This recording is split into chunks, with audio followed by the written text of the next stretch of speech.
தமிழ் பேசும் அனைத்து நல்ல உள்ளவங்களுக்கும் என்னுடைய வணக்கங்கள். இனி நம்ம என்ன ஒரு வீடியோ பார்க்க போகிறோம்னா, நிறைய பேர் வந்து டேபிள் டாப் மிஷின் வாங்கியிருப்பீங்க. அது உஷா இருந்தாலும் சரி, சிங்கர் இருந்தாலும் சரி, பிரதர் இருந்தாலும் சரி, எந்த மாடல் இருந்தாலுமே சரி, டேபிள் டாப் மோஸ்ட்லி ப்ராப்ளம் வராதுன்னு தான் சொல்லி வாங்குவீங்க. அதுக்குன்னு சொல்லிட்டு சர்வீஸ் பண்ணக்கூடாதுங்க சொல்லியிருக்காங்க கம்பெனி. மோஸ்ட்லி வந்து 2 இயர்ஸ் வந்து வாரண்டி கொடுக்குறாங்க. எதுக்காக கொடுக்குறாங்கன்னா, நீங்கள் ஸ்விட்ச் பண்ண சொல்லி இன்கேஸ் ஏதாவது ப்ராப்ளம் வந்தால் சர்வீஸ் பண்ணிக்கிற மாதிரி. ஓகே, ஸோ 2 இயர்ஸ் முடிஞ்சிச்சு. அதுக்கடுத்து ஒரு 2 இயர்ஸ் வந்து பார்த்தீங்கன்னா, ஒரு ஜென்ரல் சர்வீஸ் புக் பண்ணுங்கள். ஸோ டோட்டலாக 4 இயர்ஸ். ஸோ 4 இயர்ஸ்க்கு ஒன் டைம் வந்து நீங்கள் ஜென்ரல் சர்வீஸ் புக் பண்ணணும். இந்த கஸ்டமர் மிஷின் ப்ராப்ளம் வரலன்னு ஸ்டிச் பண்ணி தேங்காய் எண்ணெய் மெயின் வந்து கோகனட் ஆயில் யூஸ் பண்ணியிருக்காங்க.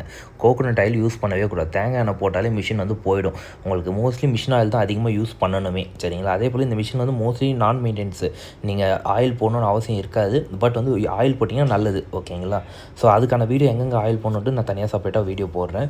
இப்போ இதில் வந்து பார்த்தீங்கன்னா டஸ்ட் அதிகமாக ஃபார்ம் ஆகிருக்கு. இது வந்து ஒரு அவேர்னஸ்க்காக தான் இந்த வீடியோ போடுறேன். நீங்கள் மிஷின் வாங்க போகிறதாலும் சரி, நீங்கள் மிஷின் ஆல்ரெடி வாங்கி வச்சுருந்தாலும் சரி, இது வந்து ஒரு ஜென்ரல் சர்வீஸ் கொடுக்கணுன்றது 4 இயர்ஸ்க்கு ஒரு முறை கொடுக்கணுன்றதுக்காக இந்த வீடியோ போடுறேன், ஓகேங்களா? அதே போல் நிறைய பேர் வந்து கம்ப்ளைண்ட் பண்ணுறாங்க, ஏற்கனவே வேறு எங்கேயோ கொடுத்தஞ்சி சரியாக பண்ணல அப்படின்னா. நான் அது ஆக்சுவலாக வந்து நான் குறை சொல்லணுமேன்னு சொல்ல, நிறைய பேருக்கு வந்து பார்த்தீங்கன்னா இந்த மாதிரி மிஷின் வந்து ரெடி பண்ண வராது, ஓகேங்களா? இதோட டைமிங்கே வேறு. ஸோ இதெல்லாம் கற்றுக்கிட்டோன்னா இதோடைய டைமிங்கு, இதில் வரக்கூடிய மெக்கானிசம் எல்லாமே வேறு மாதிரி இருக்கும். ஸோ நிறைய பேர் வந்து இதில் நம்ம பழைய மிஷினில் நம்ம ஓல்டு மிஷின் இருக்கும் இல்லையா, ஸோ அங்கே ரெடி பண்ணுறவங்க கொடுத்து ரெடி பண்ணி கொஞ்சம் இஷ்யூ வருதுன்ற மாதிரி சொல்லியிருக்காங்க. இது வந்து ஆக்சுவலாக அவங்கள குறை சொல்ல, இது வந்து கஸ்டமர் சொன்ன கம்ப்ளைண்ட்டு. ஸோ அது வந்து அவங்க எங்கே கொடுத்தாங்கன்றது தெரியல.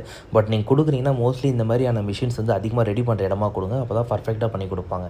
ஏன்னா இது மிஷின் கம்ப்ளீட்டாக பிரித்து ஆசிட் போட்டு வாஷ் பண்ணி அதுக்கப்புறம் உங்களுக்கு திருப்பி அசம்பிள் பண்ணி கொடுப்பாங்க.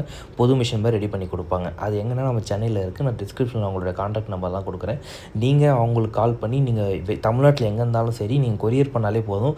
அங்கேருந்து திருப்பி ரிட்டன் அவங்க ரெடி ஆன பிறகு இவங்க கொரியர் போட்டுருவாங்க. நீங்கள் ஸ்டிச் பண்ணி பார்க்கலாம். உங்களுக்கு மிஷின் வந்து ஸ்மூத்தாக இருக்கும். அதில் மோட்டர் ப்ராப்ளம் எந்த ஒரு இஷ்யூ இருந்தாலும் இவங்க ரெடி பண்ணி கொடுப்பாங்க, எந்த மாடலுக்கு இருந்தாலும் சரி, சரிங்களா? ஸோ உங்களுக்கு இந்த வீடியோ பிடிச்சிருந்தால் மெயினாக சப்ஸ்கிரைப் மட்டும் பண்ணி விட்டுருங்க. அப்படியே யாருக்காச்சும் உங்களுக்கு தேவைப்பட்ட வீடியோ ஷேர் பண்ணுங்கள். தேங்க்யூ.